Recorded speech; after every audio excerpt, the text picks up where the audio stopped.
tampoco me atrevo a llamarla conferencia, es intercambiar algunas perplejidades y además hacerlo de forma horizontal. Los académicos tendemos siempre a dar lecciones, tendemos siempre a hablar en nombre de eso que se llama la observación neutra de la distancia. No es una observación participante, es una observación que se retira de la realidad para poder dar cuenta de ella, se supone, de una manera más cabal, y eso es precisamente lo que yo no quiero hacer aquí. Primero, porque no tengo respuestas claras a la mayoría de las preguntas que se suscitan en estos momentos, y menos sobre un tema tan difícil como este, en el que vamos a entrar enseguida. Pero luego, en segundo lugar, además, porque creo que nos encontramos ante una situación inédita por algunas causas que trataré de explicar, para las cuales ya no sirven las respuestas con las que habitualmente veníamos operando. Yo creo que este es el gran desafío de nuestros tiempos, radica precisamente en esto, en que estamos utilizando conceptos caducos para analizar fenómenos nuevos. Y de ahí nuestra perplejidad. Y, por tanto, yo creo que lo que es importante es tener en cuenta que, tener en cuenta dos preguntas, ¿no? Que están muy interrelacionadas. La primera es, ¿cómo hemos llegado hasta aquí? Es decir, ¿qué hemos hecho para merecer la situación en la que estamos? Y la segunda pregunta es, ¿cómo salimos de esta? Es decir, ya estamos aquí. Una vez que sepamos verdaderamente por qué estamos aquí, seguramente encontraremos las respuestas para dar el salto hacia otra cosa. Y bien, ¿dónde estamos? Me gustaría empezar con esto. Y yo creo que estamos en una situación, yo creo que está muy bien resumido en la frase esta que saqué en una columna. Por lo menos está muy bien resumida la sensación. Otra cosa es que ese juicio se corresponda verdaderamente con la realidad, evidentemente, ¿no? Es un juicio de valor, no es el intento de ofrecer un reflejo mecánico de la realidad.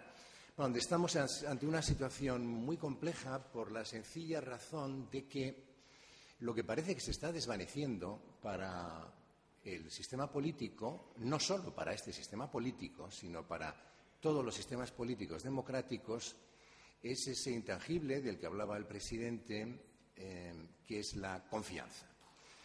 Y es un intangible extraño que yo diría que probablemente entre todo ese conjunto de elementos que constituyen los sistemas democráticos es el más importante. Curiosamente es débil, es como una membrana, no es un pilar y, sin embargo,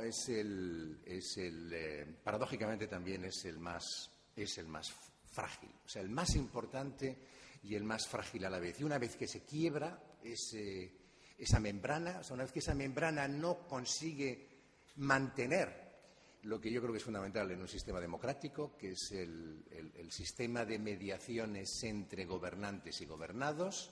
La democracia solo tiene sentido a partir del establecimiento de un sistema de mediaciones eficaz entre gobernantes y gobernados. Cuando desaparece la confianza, es como si nos partieran los puentes que conectan una dimensión con otra.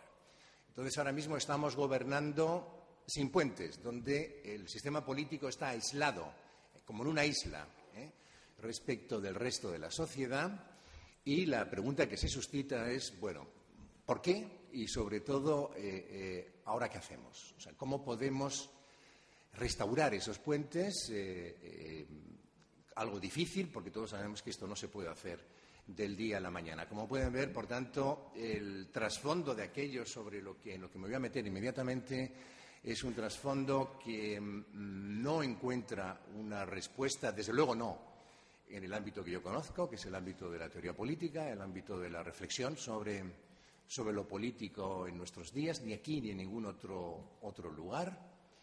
Pero yo creo que tampoco encuentra una respuesta por parte de los propios actores políticos.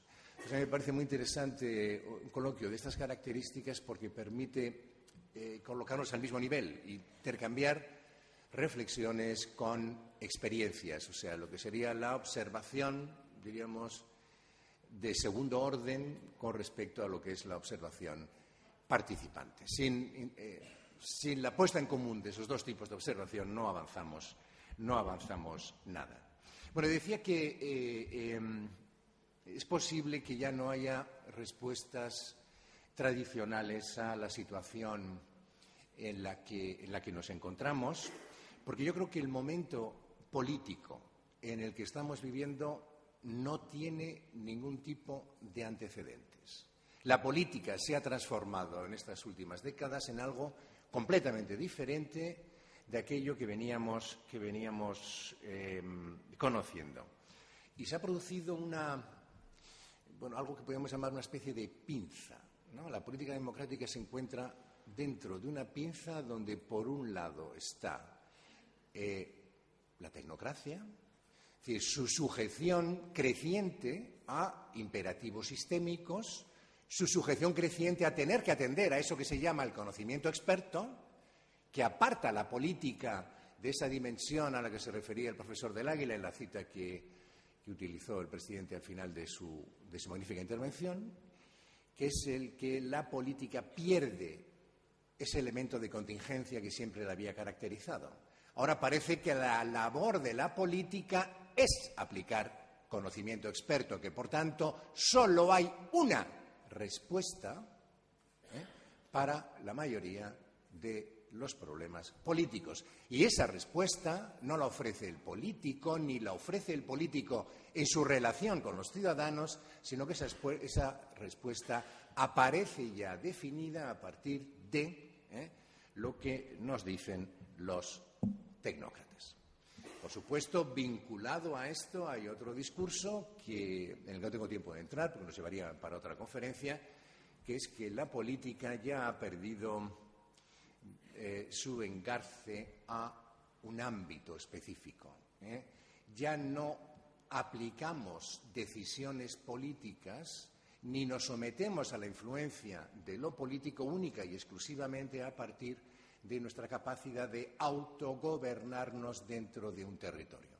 Vivimos en una situación de política postsoberana, donde crecientemente estamos perdiendo nuestra capacidad para controlar las cuestiones que más afectan nuestra vida, como puede ser la economía.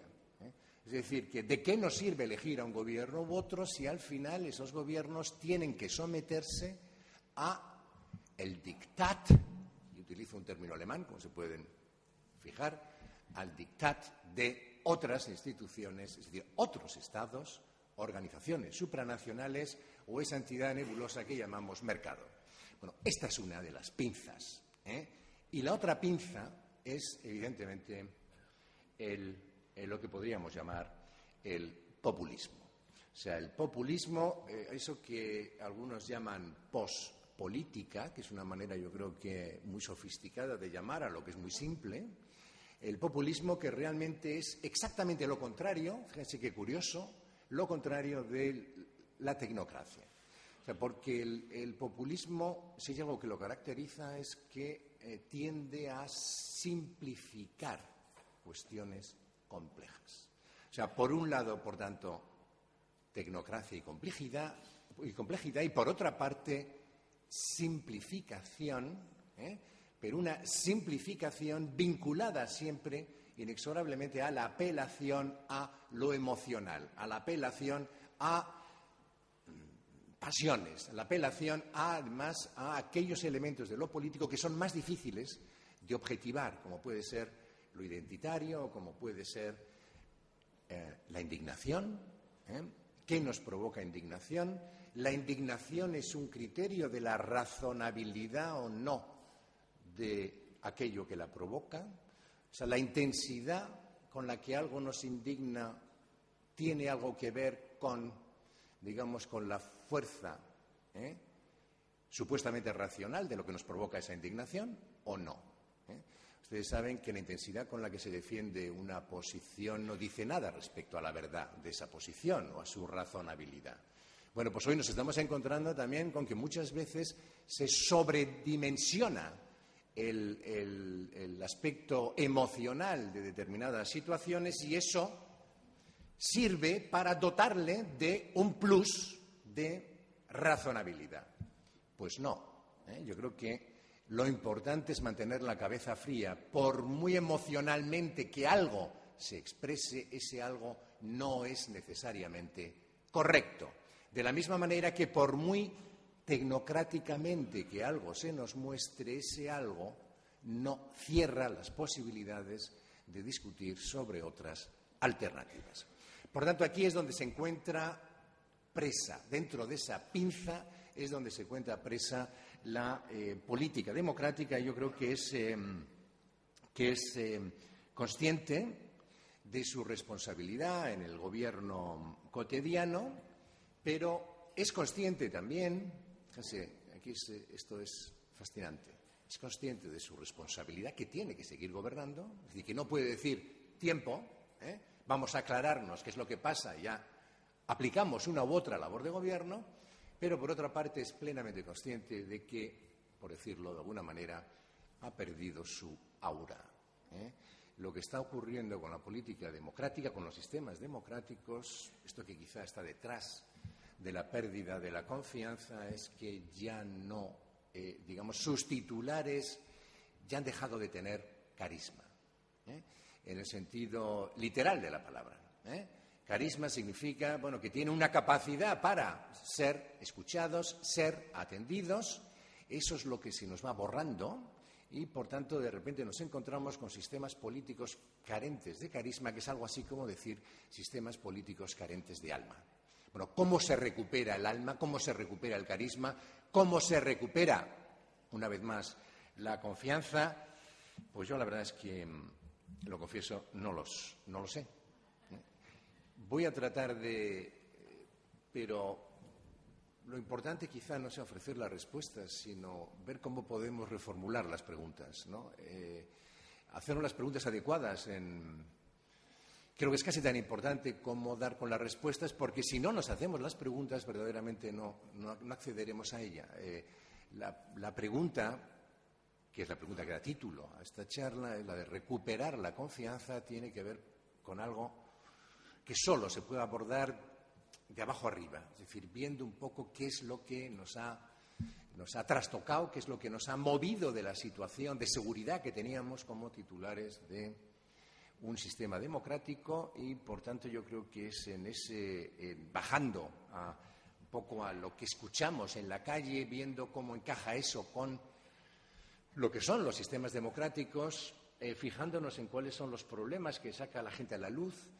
A partir de ahí es como podemos construir después una respuesta. Pero la respuesta no está esperándonos de forma priorística, racional, antes de hacer ese ejercicio. Y por tanto yo creo que es importante que sigamos en esto. Yo lo que sí percibo es que hoy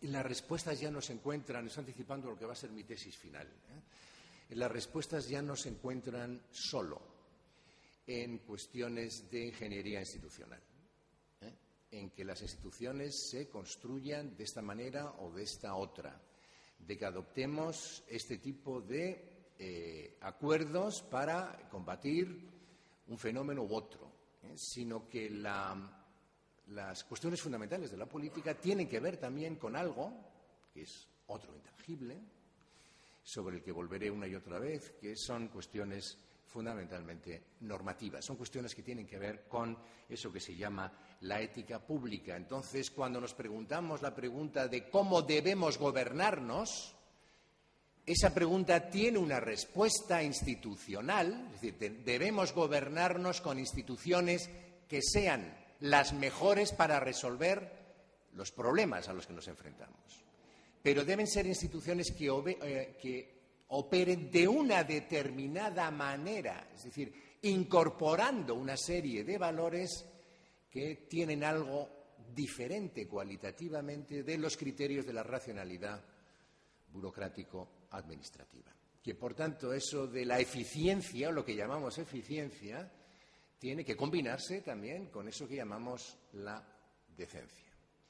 Y aquí es donde está precisamente el problema, que carecemos de un conocimiento que nos diga ¿cuál es la forma de gobierno más eficaz, en cualesquiera que sean las administraciones públicas, para resolver estos problemas bajo condiciones de escasez, como la que nos encontramos, problemas inmensos, como todos sabemos, pero, por otra parte, tenemos que saber también cómo hacerlo sin seguir rasgando esa membrana, que es la membrana sobre la que todo se sostiene, que es la confianza y que se asienta en gran medida sobre todo ese conjunto de valores normativos a los que estaba refiriéndome antes. Yo en algún lugar he hecho siempre una distinción cuando hablaba de democracia entre dos dimensiones, una que tiene que ver con la parte dura, que es la parte institucional, que es donde lo político se puede objetivar de una manera más clara, seguramente porque el cemento que lo une es el derecho, precisamente, que podemos, utilizar una metáfora, llamar el hardware de los sistemas democráticos. Y luego hay otro, que son estos intangibles a los que yo me refería, que es el software. Y bueno, yo creo que tenemos un problema no de hardware. Yo creo que es muy difícil pensar en instituciones distintas de las que tenemos. El problema está en que esas instituciones necesitan incorporar el software adecuado para revitalizarlas, para poder rehabilitar esos elementos que hemos perdido, que es lo que permitían precisamente que las instituciones conectaran con los ciudadanos. Yo creo que la respuesta a los problemas de hoy no solo es de software, insisto, yo creo que es muy importante también tener en cuenta que pueden incorporarse y deben incorporarse reformas que afectan a este hardware, pero que si perdemos de vista de que hay algo más allá de lo institucional en los sistemas democráticos, creo que no entendemos nada de lo que está pasando. Insisto, yo entiendo muy poco de lo que está pasando, pero sí tengo muy claro que no podemos quedarnos solo en hacer reformas institucionales. Y lo digo también respecto de cuestiones que afectan a transparencia, buen gobierno, etcétera, sin atender también a eso otro que está por ahí en nebulosa, que es eso que podemos llamar la cultura cívica, que es eso que podemos llamar, los valores normativos fundamentales, determinadas actitudes, etcétera. Entonces, ¿cuál es la situación? ¿Por qué hablamos de crisis? ¿Por qué estamos en crisis? Y no voy a hablar de la crisis económica, evidentemente. Bueno, estamos en crisis, yo creo, porque se combinan tres dimensiones que hasta ahora encajaban de una manera más o menos eficaz. Yo creo que han dejado de encajar. Por un lado, diríamos, sería la dimensión representativa, la dimensión que tiene que ver con lo que podemos llamar la democracia representativa liberal, el sistema de representación, en suma. Hay una crisis del sistema de representación. En segundo lugar, hay una crisis del espacio público, que está muy vinculado al sistema de representación, porque el espacio público es el lugar donde se escenifica lo político y es muy importante ver qué es lo que se proyecta en ese espacio, si es acorde o no con lo que ocurre dentro del sistema político o no. A mí me parece que esto está muy interconectado, aunque son dos discusiones distintas. Y luego hay una tercera dimensión que tiene que ver con el problema que realmente sostiene, dota de sentido a esta discusión aquí en este foro, que es el problema de un poco la percepción de que la política no es fiel a uno de sus principios fundamentales, que es el que tiene que ver con la información. Que, por tanto, lo que predomina en el mundo de lo político es la mentira, el engaño y lo que podemos llamar pues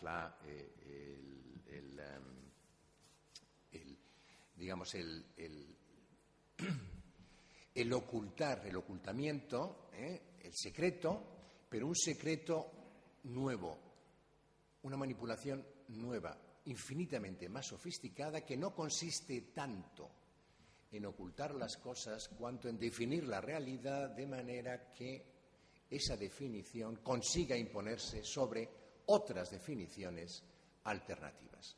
Yo creo que hoy la gran batalla que se está librando entre lo que podríamos llamar la política sistémica y la política antisistémica son luchas por ofrecer una visión de lo político que encaje con el perfil que interesa a una u a otra. Es decir, que estamos aquí ante lo que los alemanes llamarían un Kulturkampf, ¿no? Casi un choque de culturas, donde lo que se trata es de ofrecernos descripciones del funcionamiento de lo político que no casan, que no coinciden. Y créanme, quien gane en esta batalla por definir lo que es la realidad es el que al final acabará llevándose el gato al agua. Bueno, crisis de representación. Rápidamente, yo creo describir bien el sentimiento antipolítico que domina o antirepresentación política, anticlase política que domina entre la ciudadanía, que es un poco la idea de que los representantes ya no se ocupan por los intereses de los ciudadanos una vez que son elegidos. Que la política democrática se sostiene sobre un ritual que en el fondo es un ritual vacío que consiste en un determinado momento que coincide con el momento electoral, que es la gran fiesta de la democracia, es, digamos, el momento donde el ciudadano toma conciencia de su importancia, y toma conciencia de su importancia porque es el único momento probablemente donde efectivamente la clase política, perdonen el término, por simplificar, cuando los políticos hacen ver a los ciudadanos lo importantes que son. Y los ciudadanos se lo creen y una y otra vez siguen yendo a votar, siguen participando de ese ritual, siguen incorporándose a él olvidándose de que les ha pasado en otras ocasiones.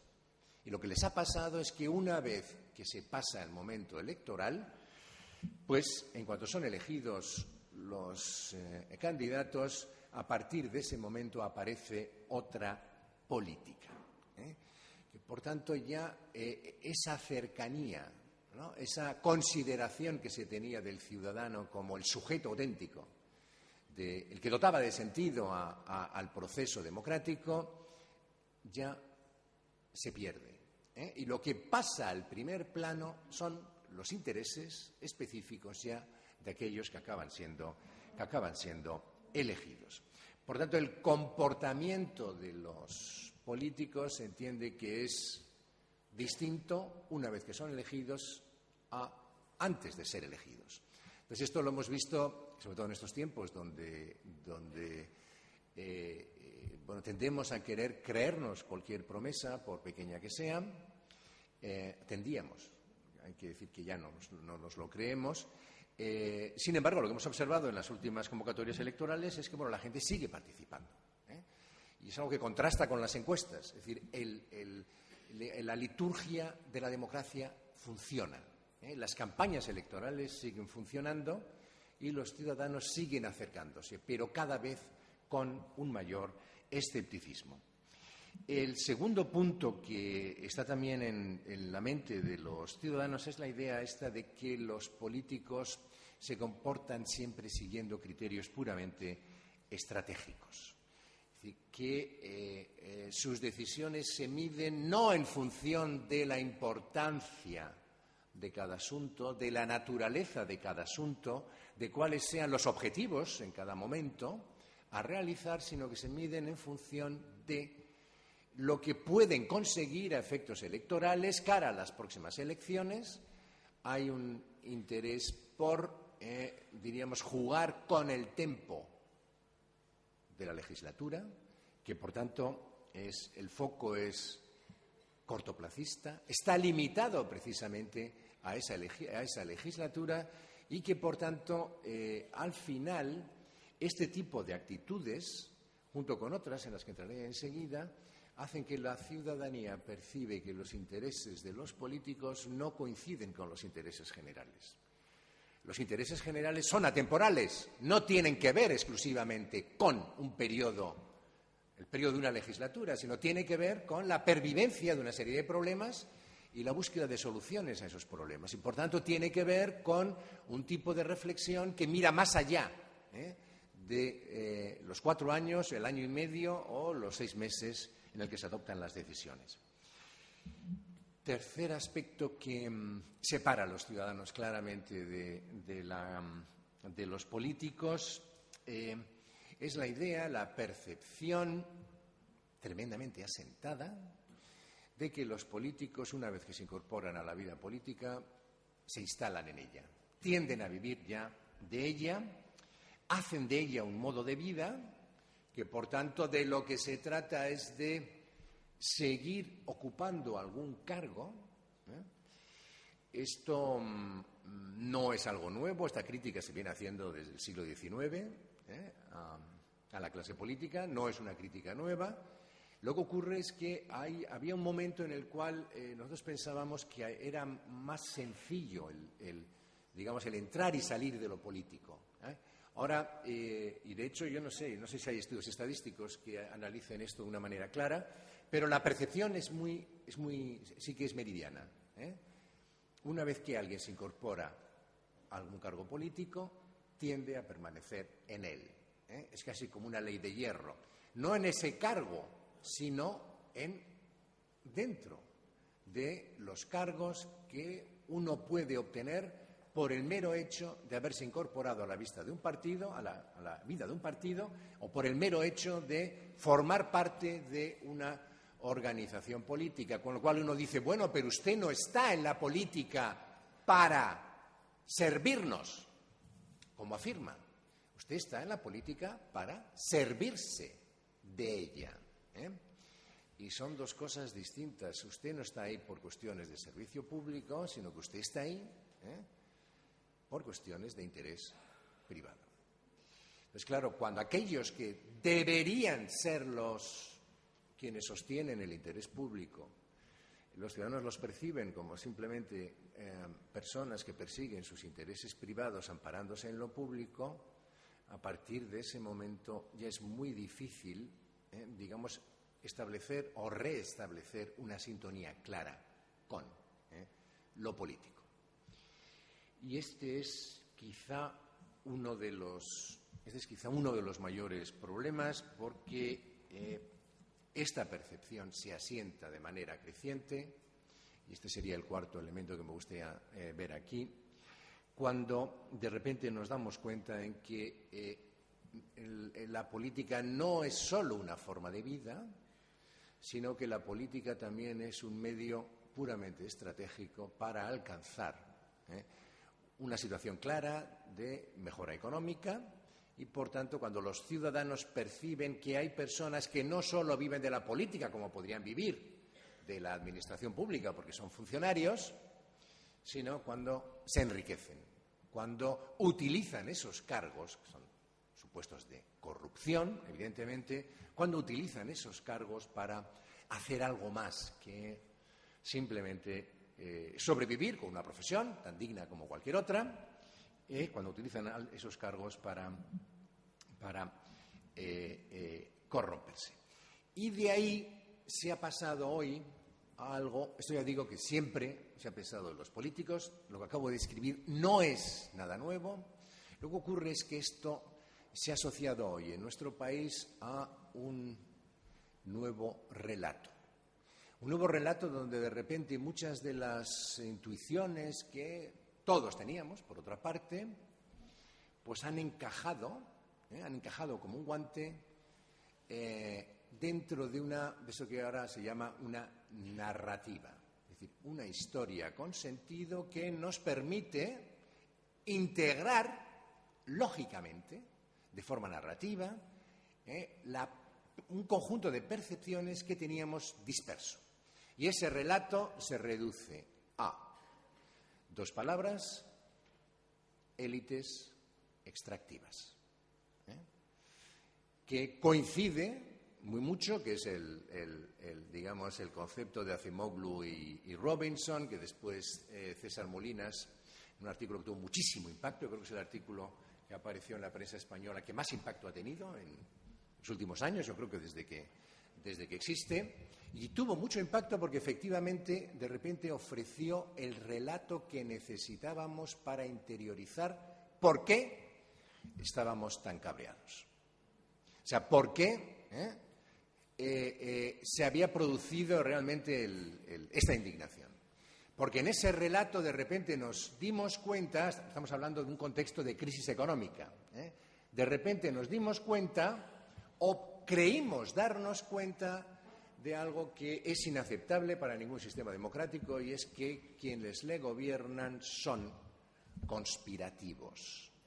O sea, el argumento de las élites extractivas, lo que significa en última instancia es que no solamente los políticos, sino el pacto tácito, más o menos tácito o explícito, con otras élites financieras, de grandes empresas de la construcción, etcétera, es lo que ha fomentado al final el que nuestro país, que no pudiera encaminarse por una senda de, diríamos, de profundización en la democracia, de distribución del poder económico, de mejora de las expectativas de vida, sino por el contrario lo que ha generado es una sociedad crecientemente dualizada, cada vez más desigual, donde esas élites se llevan la parte importante y al resto nos han estado engañando como ciudadanos clientelares que éramos, y también hay que hacer autocrítica desde la perspectiva de la ciudadanía.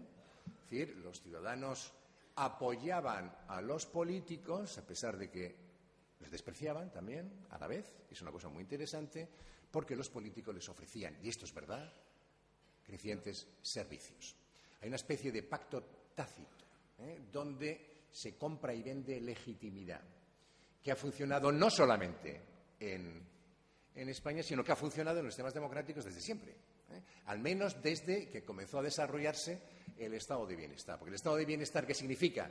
Pues significa que los políticos entran en un mercado electoral donde lo que se trata es de ver quién tiene la capacidad para dotar a la ciudadanía de mayores prestaciones. Entonces, eso se hizo en España, funcionó, pero generó a la vez ciudadanos acríticos que lo único en lo que se fijaban de lo político era en ver, qué podemos sacar de nuestros políticos, no cómo podemos ser partícipes de la gestión de algo que nos afecta. Hay una distinción que a mí siempre me gusta recordar, porque me parece que es lo que mejor aclara el problema en el que estamos y lo que explica el porqué de la distancia entre ciudadanos y políticos y muchas otras cuestiones que nos afectan, que es una distinción que curiosamente viene desde Rousseau,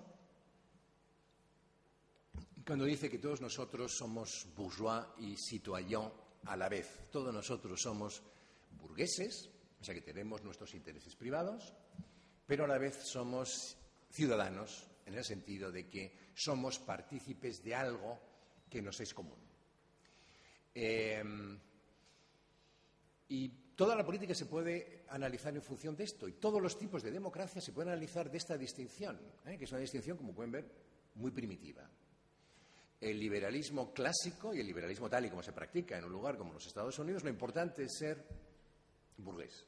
En definitiva, lo que se trata es de gozar de un sistema que lo que permite es que los intereses jueguen libremente, manteniendo una serie de reglas, evidentemente, y lo que se trata al final es ver cuáles son los intereses que consiguen mayor respaldo, y los que consiguen mayor respaldo son al final los que se ven satisfechos.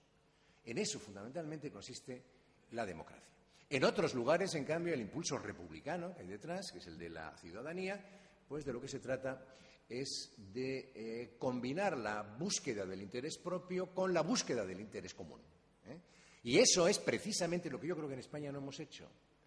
España es un país fundamentalmente de ciudadanos reactivos que han comenzado o comienzan a reaccionar solo cuando algún interés suyo propio se pone en cuestión. Mientras tanto, mientras no se vean afectados nuestros intereses, hay como un clic que nos desconecta de lo político.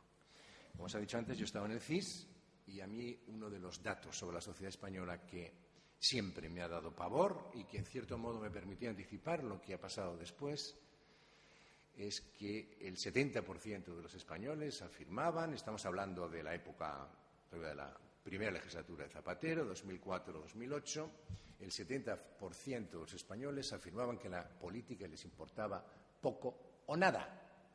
Eran, por decir una palabra, bourgeois.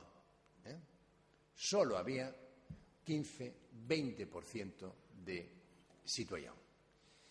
Y esto al final, claro, es cuando a esos burgueses que exigen que el Estado siga alimentando clientelarmente sus intereses se les corta como consecuencia de la crisis, la primera reacción es, efectivamente, indignación. Porque tenemos ya, es decir, vemos lo político solo a partir de la dimensión de los derechos, no lo vemos a partir de la dimensión de las obligaciones. El ciudadano ve la política casi fundamentalmente a partir de las obligaciones y de los deberes cívicos, y esa es la dimensión que yo creo que en estos momentos tenemos que recuperar. Y tenemos que recuperar también otro relato. Yo creo que el relato de las élites extractivas tiene un componente de verdad indudable, pero no define el funcionamiento de la política en su totalidad.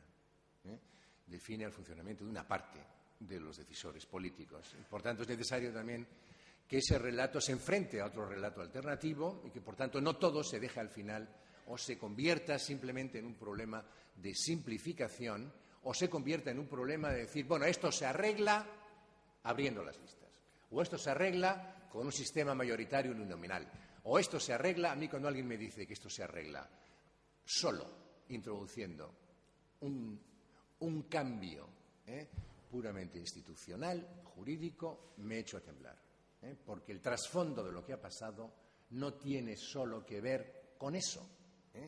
Y me interesa mucho subrayarlo en este foro por lo que hemos dicho. Bien, crisis de representación.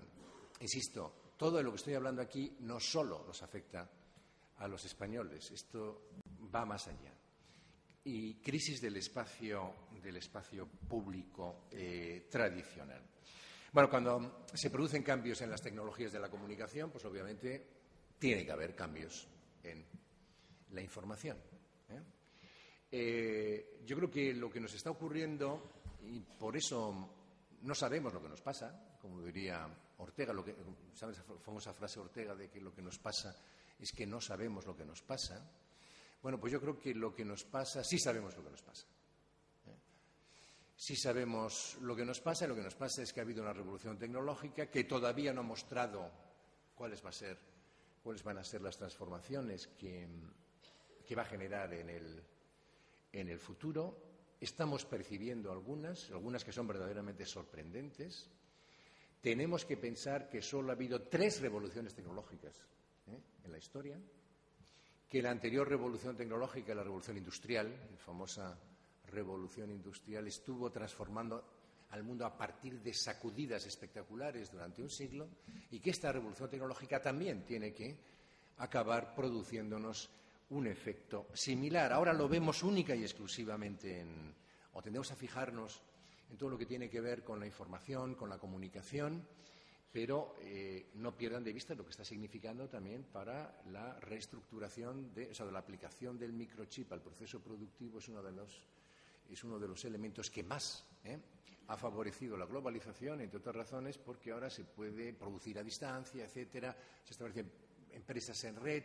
Todo esto ha cambiado también el sistema productivo, que combinado a la economía financiera, pues nos ha dado la vuelta como un calcetín, al tipo de economía al que estábamos acostumbrados. Pero en el ámbito de la comunicación es donde, insisto, quizás sea más palpable lo que está produciendo, porque aquí se están dando la mano 2 procesos que son verdaderamente fascinantes y que yo creo que este es quizá lo más interesante, y lo digo no como observador participante, sino como observador que no participa, sino que está un poco fuera, ¿no? Que es un poco el ver cómo la lógica mediática que venía afectando a la política democrática en los últimos años, ahora se combina con otra lógica diferente. Lógica mediática me refiero a la lógica de los medios de comunicación tradicionales. Se combina con la lógica esta nueva de las redes sociales, que están generando un ruido verdaderamente espectacular en el espacio público, que lo están reestructurando y que están acelerando algunos de los síndromes que observábamos ya en el funcionamiento de la política democrática bajo un cierto predominio de la dimensión mediática. Porque no podemos perder de vista, y esto es algo que yo tuve ocasión de percibir cuando estuve precisamente en el CIS, no podemos perder de vista de que cuando uno se mete dentro de la cabeza del monstruo, por decirlo amigablemente, se mete dentro de la cabeza de lo político, o sea, forma parte de ese complejo institucional y ve lo que hay dentro, pues se estremece bastante, ¿no?, por lo complejo, ¿no? Pero cuando uno se asoma, lo que ve es otro monstruo. Y ese otro monstruo que ve son precisamente los medios de comunicación. Medios de comunicación que a uno lo están observando. O sea, a uno lo observan desde dentro del sistema político y a uno lo observan desde fuera del sistema político. Entonces uno de repente tiene la sensación de encontrarse en el panóptico Foucaultiano, ¿no?, donde cualquier cosa que haga está siendo observada y que por tanto no hay posibilidad de dar un solo movimiento sin que ese movimiento sea percibido, interpretado, manipulado de diversas maneras. Fíjense en la importancia de lo que estoy diciendo, porque parto de la base de que los medios de comunicación no se limitan a reflejar una realidad, los medios de comunicación crean realidad. Y si no entendemos esto, no entendemos nada de lo que está ocurriendo en el espacio público. Subrayar unos aspectos de la realidad significa desenfocar o ubicar en la oscuridad otros aspectos de la realidad. La realidad no existe. La realidad se discrimina sobre algo que es muy complejo y que convencionalmente llamamos realidad, se discrimina sobre eso y de repente se resaltan unas cuestiones y se apagan, se oscurecen otras. Entonces, bueno, quienes tienen la capacidad para hacerlo son fundamentalmente los medios de comunicación. Ellos son los que gestionan qué es real. No hay más realidad que la que aparece en los medios. Punto. Por eso afecta tanto a la política, porque un político que no aparece en los medios, o según como aparezca, puede convertirse en un héroe o en un villano. Y eso no está ya en manos de los políticos. Y esto va vinculado, además, a una lógica, que es una lógica que yo creo que es bastante perversa y que nos obligaría a intentar, que deberíamos intentar frenar en la medida de lo posible, que es esa especie de apoteosis de lo novedoso. Ustedes saben que algo es informativo por el hecho de que introduce una diferencia con respecto a lo ya conocido, porque es nuevo. Lo que no es nuevo no tiene valor informativo. Con lo cual, los medios de comunicación tienen que estar permanentemente irritando la realidad para extraer novedades. Novedades son noticias. Y eso coloca a la política en una situación donde le impide la reflexión sensata y le obliga a la reacción inmediata. Entonces ahí no hay un proceso, uno no puede reflexionar cuando tiene que acudir a dar cuenta inmediatamente a los medios de algo que ha saltado, que nadie se sabe muy bien por qué, de una determinada manera. Y esto introduce a la política en una especie de turbopolítica, es decir, una política permanentemente acelerada y que se va acelerando cada vez más, donde comienza una competencia por ver quién es el primero que dice algo o cómo se responde a algo. Estamos continuamente reaccionando y, por tanto, y esa no es la lógica de la política. La lógica de la política tendría que ser, por supuesto, que tomar decisiones ya, en el momento en el que se exige la decisión, pero lo que no podemos es que desde fuera se nos imponga continuamente el estar prestando atención a aquello que se nos dice que debemos prestar atención. Reconciliar estas dos dimensiones me parece que es un tema muy difícil y yo creo que aquí tenemos que hacernos una pregunta muy importante, que es precisamente esa, ¿no? ¿A qué se presta atención? Porque hay una frase maravillosa que leí en uno de estos nuevos autores que están, el Gleick, que está empezando a trabajar sobre el tema de la comunicación y la información, que ahí es donde está la revolución, insisto. Dice, cuando la información es barata, es decir, cuando la información es fácilmente accesible, como es en nuestros días, la atención es cara. O sea que cuanto más fácil sea nuestro acceso a la información, menos capacidad de atención tendremos también. Por tanto, lo fundamental ahora mismo, y una de las labores fundamentales de la política, me parece, es la gestión de la atención. La gestión de la atención en el sentido de, evitar que la sociedad caiga en lo que ha caído ya, por lo menos este era el paradigma anterior, que era una sociedad distraída. Una sociedad distraída por un sector muy importante, importantísimo de los medios de comunicación, sobre todo en el sector audiovisual, los medios de comunicación que lo que fomentaban, esta ha sido la labor de Berlusconi, que explica en gran medida el por qué la sociedad italiana es como es en estos momentos, pero que yo observo que también es un camino que ha seguido esta sociedad y sigue siguiendo, que es la búsqueda de ciudadanos distraídos. Distraídos en el doble sentido del término, o sea, distraídos en el sentido de que están entretenidos, o sea, la información está para entretener, y distraídos también en el sentido de que no prestan atención, que por tanto no atienden a lo que deberían atender.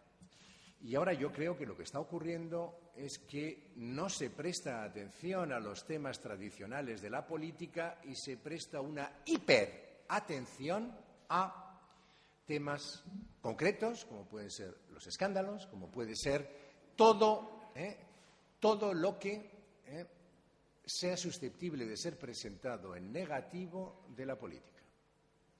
Y no me estoy refiriendo exclusivamente porque me parece que hay una obligación, esto es absolutamente incuestionable, de denunciar cualquier cosa que no encaje con una dimensión ética por parte de cualquiera que sea el decisor político.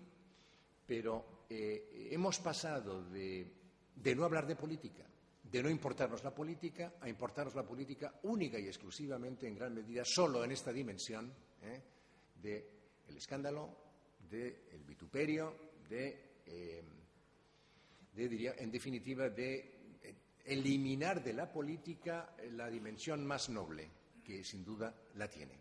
Por tanto, aparece un tipo de política que está desnudada ya de aquellos elementos que la habían convertido en un tipo de actividad imprescindible, por un lado, y por otra parte en un tipo de actividad también con capacidad precisamente para no solamente generar decisiones colectivas o vinculantes colectivamente, que es una de las definiciones que se da de lo político, sino precisamente también como aquella dimensión donde los ciudadanos tienen la capacidad de encontrarse como tales, como ciudadanos.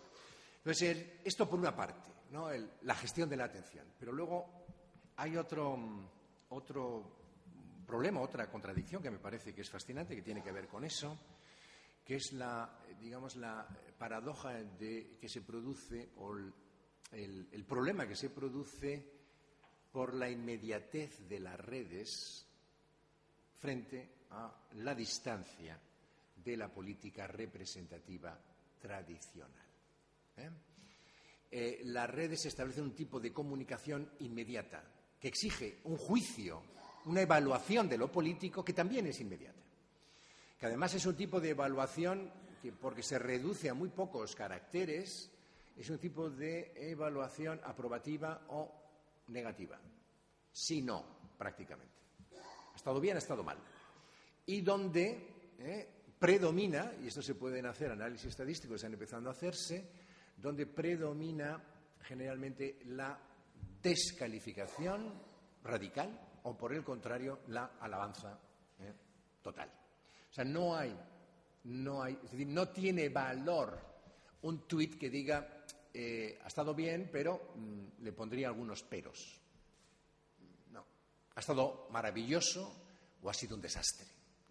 Eso es normalmente lo que nos vemos, con lo cual nos encontramos a la vista de lo que hemos dicho antes, nos encontramos también con este otro problema de que nos están socializando en un tipo de comunicación que exige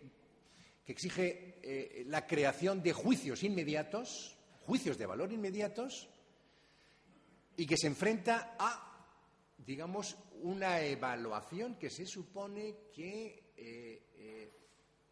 solo puede ser sancionada al cabo del tiempo.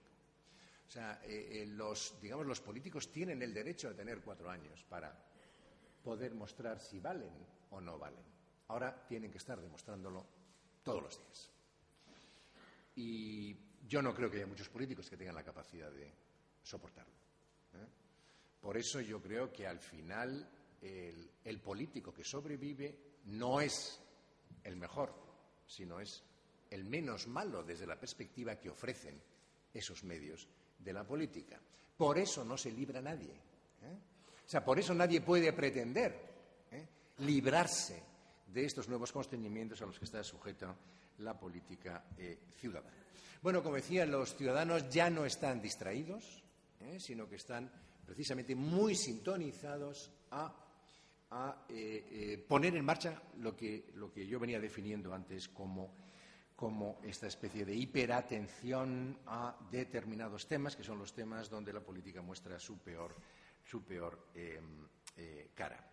Bueno, la cuestión no resuelta aquí es, bueno, si esto es la característica fundamental del espacio público, cómo encaja en él toda la dimensión de la deliberación, cómo encaja en él toda la dimensión de la argumentación y de la discusión pública, porque si no podemos argumentar públicamente, que cada vez es más difícil, cada vez hay que reducirlo a espacios como este, o hay que reducirlo a espacios, digamos, donde con personas con las que compartimos una cierta intimidad, porque son amigos, porque son colegas.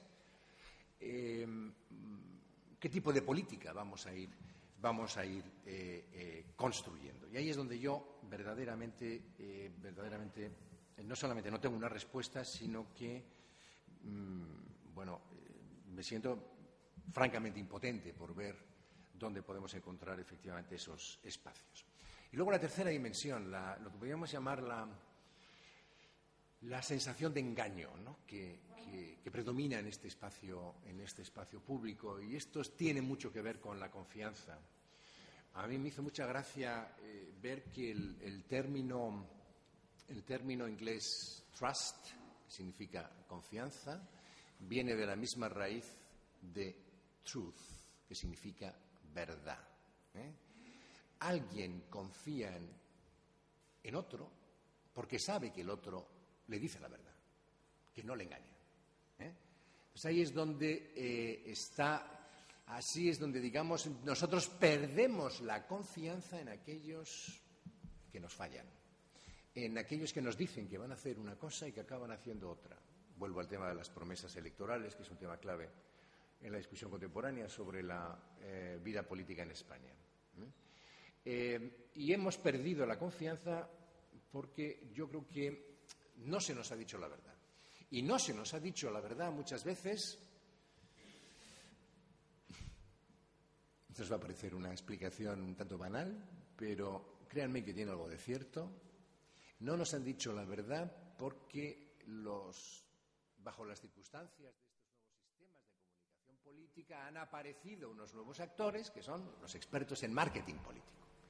Y los expertos en marketing político se han dedicado y se dedican desde hace años, no tengo nada en contra de ellos, todos mis respetos, seguro que aquí hay más de uno, se han dedicado durante años a decir que los políticos siempre tienen que decir todo en positivo, nunca en negativo. Siempre tienen que referirse a lo que hacen en positivo, por supuesto en negativo a lo del adversario, eso ya se da por supuesto. Nunca deben introducir la autocrítica. Claro, cuando no se introduce la autocrítica y la gente comienza a pasarlo mal y se dice que uno no ha sido tan malo, sino que, bueno, lo que ha ocurrido es un terremoto, un tsunami, La política, entonces claro, los ciudadanos se quedan pensando y dicen, ¿un tsunami? Dicen, sí, el sistema internacional, los mercados, ¡plac!, nos conducen a esto. Ciudadanos advierto a los que se les decía que todo iba bien. Claro, entonces el ciudadano se queda pensando y dice, o sea, que cuando las cosas van bien, el mérito es del político, y cuando las cosas van mal, la culpa es del sistema. Estupendo. Esto sí que es una ecuación verdaderamente fantástica. Y eso es tratar a los ciudadanos como estúpidos. Y eso es lo único que yo creo que no se puede hacer con una ciudadanía. Hay que tratar a los ciudadanos como adultos. Y hay que decirles la verdad cuando hay que decirles la verdad. Que, por supuesto, yo creo que cuando las circunstancias, igual que hay que decirles cómo se financia una determinada obra, que puede ser muy popular, y cuál es el coste para sus hijos. Es decir, cuál es el nivel de endeudamiento en el que se incurren. No simplemente venderles que van a tener ya por fin un AVE en su capital de provincia. Pues, vuelvo otra vez a la idea esta del ciudadano clientelar. Y yo creo que lo que ha pasado, en cierto modo, ha sido eso, ¿no? Que el político se ha desresponsabilizado. En parte porque no es directamente responsable, también hay que reconocerlo, porque sí es verdad eso de los mercados, sí son verdad muchos de esos imperativos, pero eso contrasta tanto con el discurso que ponía el énfasis en lo maravillosa bien que lo estaban haciendo cuando las cosas iban bien, que eso es lo que produce al final el cortocircuito psicológico. Y ahí es donde me gustaría conectar con el tema, yo creo, de estas jornadas, que es todo lo que tiene que ver con la búsqueda de mayor transparencia. De lo que se trata es de decir la verdad, y lo que se trata es de no ocultar nada. Si queremos recuperar la confianza, pues seamos sinceros. Seamos sinceros en todas las dimensiones en las que estamos operando como actores públicos. Un ayuntamiento tiene que decir los medios de los que dispone y a qué los dedica. ¿Por qué? Ocultarlo. Es más, si luego después se entera que se los han ocultado, la reacción es en la línea en la que estoy tratando de describir aquí.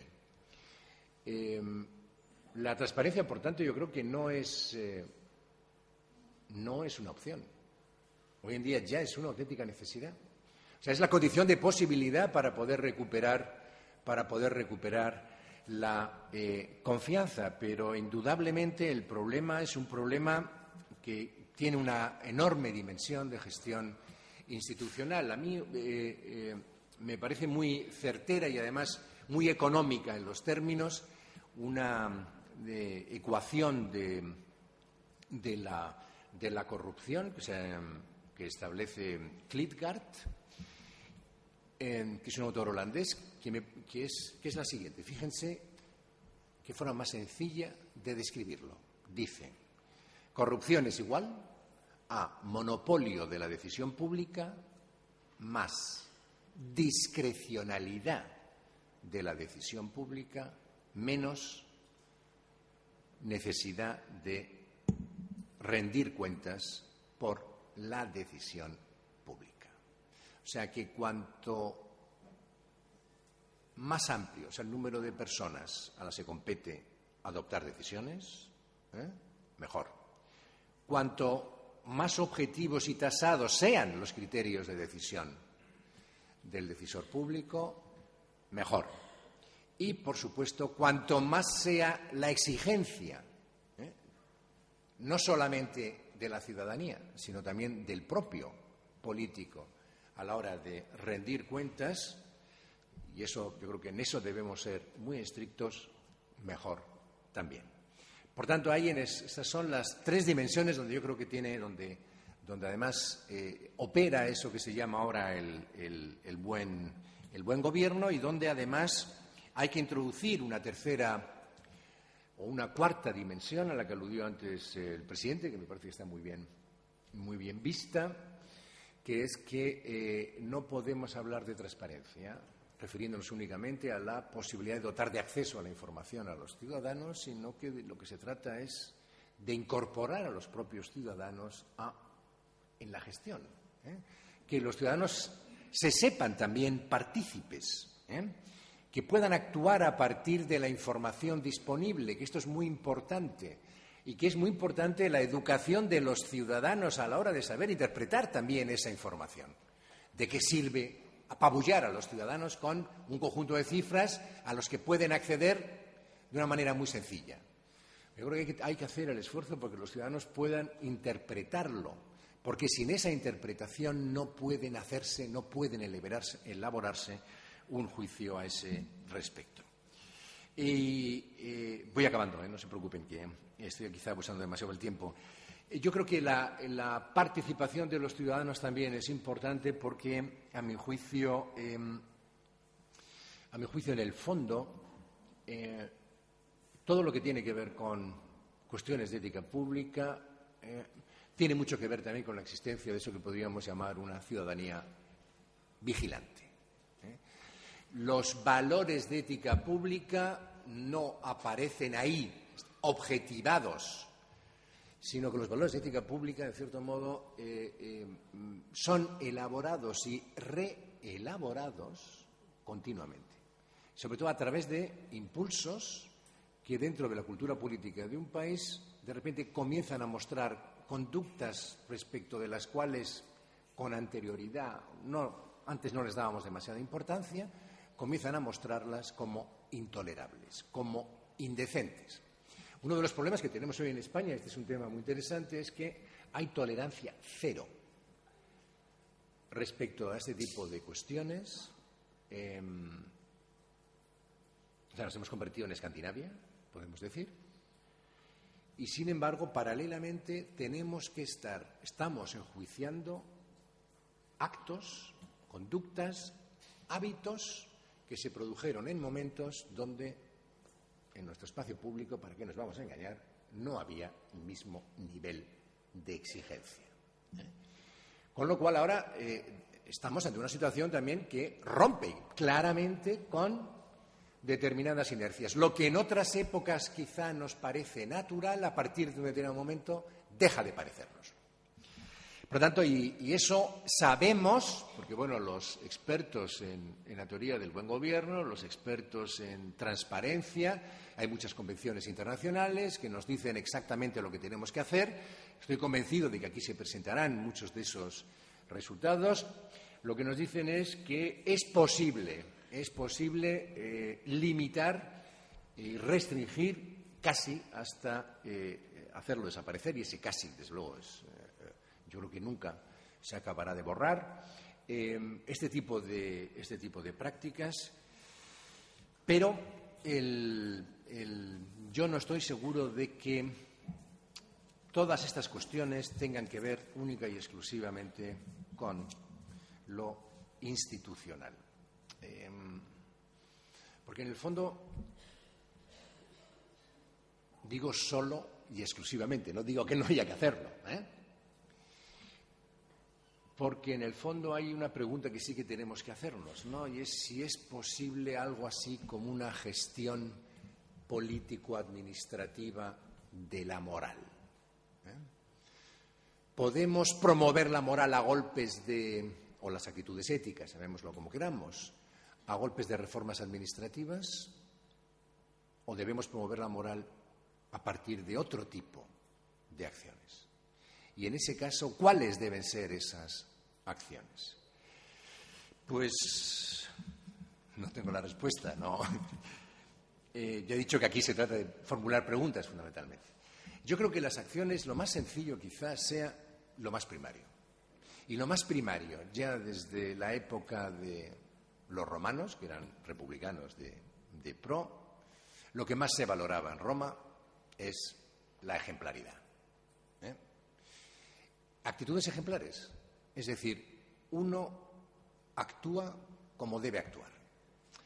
Hay una definición de ejemplaridad o de la fuerza del ejemplo que me gusta mucho el autor que yo creo que tiene el mejor libro sobre esto, que se llama Alessandro Ferrara, que es un colega mío de la Universidad de Roma, que dice: la fuerza del ejemplo representa la fuerza de lo que es como debería ser. Porque aúna la fuerza de lo que existe, de lo instalado, la fuerza de las cosas, con la fuerza de las ideas, de lo que debería ser la fuerza de los principios, de los mandatos morales. Una persona es ejemplar cuando es como se supone que debe ser alguien que ocupa un determinado cargo a partir de los principios que nosotros asumimos como los propios.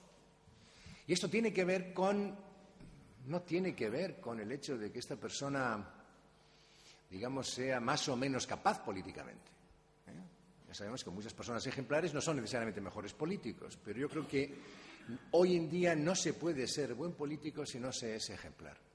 Y una persona ejemplar tiende a adoptar actitudes simples ante situaciones éticamente comprometidas. La más simple es la dimisión, que es, curiosamente, la que más cuesta adoptar. No. Y esto sí que es una cosa que para los que no están en el mundo de la política les cuesta entender. No porque la persona implicada no desee dimitir, que la mayoría de ellas desean dimitir, sino porque la persona implicada no se le deja dimitir. Porque se interpreta la dimisión como un reconocimiento de culpabilidad, cuando realmente no es un reconocimiento de culpabilidad. Vuelvo otra vez a la fuerza del ejemplo. O sea, yo he podido copiar una tesis doctoral cuando era joven, me he rehabilitado, me he convertido en un político estupendo, pero yo asumo, y aunque no sirva para nada realmente el ser doctor o dejar de ser doctor para el tipo de actividad que hago, pero yo asumo que ejercer mi cargo teniendo esa mancha no es ejemplar. Y me voy. Yo creo que en España o en Francia a nadie le dejarían dimitir, le insistirían tanto por algo como el haber copiado en una tesis doctoral. Y eso no se regula jurídicamente. Eso se aprende. Y se aprende escuchando a la gente, se aprende de una manera que es... Por eso vuelvo a los elementos culturalistas, que yo creo que tienen mucho que ver también con los institucionalistas. Las instituciones crean valores, pero a la vez las instituciones suelen fracasar si después no hay una cultura con capacidad para dotarles de vida, dotarles de eficacia. Yo creo que ahí es donde tenemos que poner el acento. Yo creo que la cultura, lo importante es una cultura de la responsabilidad pública. Y si ustedes me preguntan, y yo a esto le he dado muchas vueltas y por eso quizá haga una afirmación tan categórica, ¿no? Si uno ve el ranking de los países más, digamos, que tienen las democracias de más calidad, uno lo que se da cuenta es que en todos ellos, todos los que están, tienen, varios rasgos en común, pero hay un rasgo en común que no falla, y es que todos provienen de culturas protestantes. Y las culturas protestantes son las culturas que más valoran la responsabilidad individual, donde las personas asumen su responsabilidad, donde las personas no delegan la responsabilidad en otros. Sí, yo he sido el responsable. No decir eso de, todos somos responsables, los responsables son los mercados, los responsables son... No. O sea, yo soy el responsable. Y si yo me considero responsable, yo me voy, en el caso de irme, o lo afronto de una manera directa. Por tanto, la responsabilidad significa que uno se hace cargo del lugar que ocupa, uno se hace cargo de las propias decisiones. Y esto me lleva a la última pregunta, la pregunta para la que de verdad hasta ahora no tengo ninguna solución, pero para esta sí que no tengo ninguna solución. Imaginémonos que incorporamos efectivamente las reformas de las que se van a hablar aquí en estas jornadas. Que todo se va a hacer más transparente, que nos vamos a abrir a los ciudadanos, que vamos a hacer el esfuerzo de incorporarnos. ¿Resolveremos así la crisis de confianza? Quiero dejar esta pregunta en el aire porque es una pregunta que me preocupa, porque en el fondo me parece que no basta con eso. Que digamos que la que es un pequeño puente, ¿sí?, ¿no?, que ponemos, pero es un puente, ¿no?, al que se le puede llevar el río en cualquier momento, ¿no? O sea, que hace falta quizá algo más. Y no saben ustedes cómo lamento no saber yo qué es ese algo más que falta, porque sinceramente no lo sé. Lo que sí sé, y con esto de verdad que sí que acabo, es que tiene que ver con los partidos. Tiene que ver con los partidos. Yo no creo que haya no creo que haya una crisis sistémica del sistema democrático. Creo que ahí estamos observando nuevas disfuncionalidades del sistema democrático, por una crisis de las instituciones democráticas en sí mismas. Pero sí creo que hay una crisis de los partidos políticos. Y creo que hay una crisis de los partidos políticos precisamente por algunas de las cosas que hemos visto con anterioridad, que tienen que ver con la representación y la comunicación de lo político, que tiene que ver con el hecho de que los partidos se han cerrado demasiado de la sociedad y que, por tanto, cualesquiera que sean las reformas que se hagan, siempre, necesariamente, tienen que pasar por una reforma de los partidos. Y yo creo que la mejor imagen que pueden transmitir los partidos políticos, bueno, aparte de que se van a reformar en la línea de mayor transparencia, etcétera, yo creo que la mejor imagen que tienen que reflejar es que tienen que transmitir sensación de excepcionalidad. O sea, que esto no es ya como ha sido siempre. O sea, que hemos entrado en una situación diferente. Yo creo que el debate sobre el Estado de la Nación del otro día a mí me abrió bastante los ojos porque, en cierto modo, a lo que asistimos fue a una exhibición otra vez de la política tal y como estábamos acostumbrados a verla. En unos momentos en que la gente ya no la ve así y que, por tanto, o cambiamos nuestra actitud respecto de lo político desde dentro del propio sistema político o se seguirá abriendo ese divorcio entre ciudadanía y clase política. Y los ciudadanos necesitan sentir que los políticos se saben en una situación de excepcionalidad y que están buscando soluciones excepcionales. No solo, también en lo simbólico, digamos, en su comunicación con la sociedad. Porque la sociedad, y esto es algo que está ocurriendo de forma paralela, está empezando a autoorganizarse de múltiples maneras de espaldas a los partidos.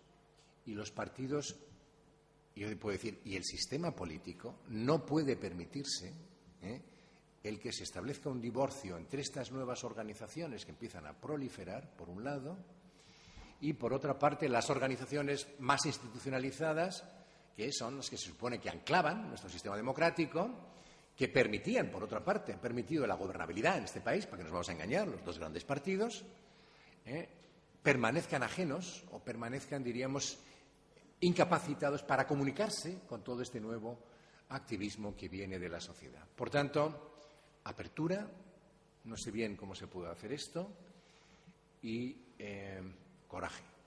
Yo creo que hay que tener coraje para cambiar determinadas prácticas, porque lo que todos sabemos es que lo más cómodo es hacer las cosas como siempre veníamos haciéndolo, pero que lo verdaderamente importante es hacerlas como debemos empezar a hacer. Muchísimas gracias.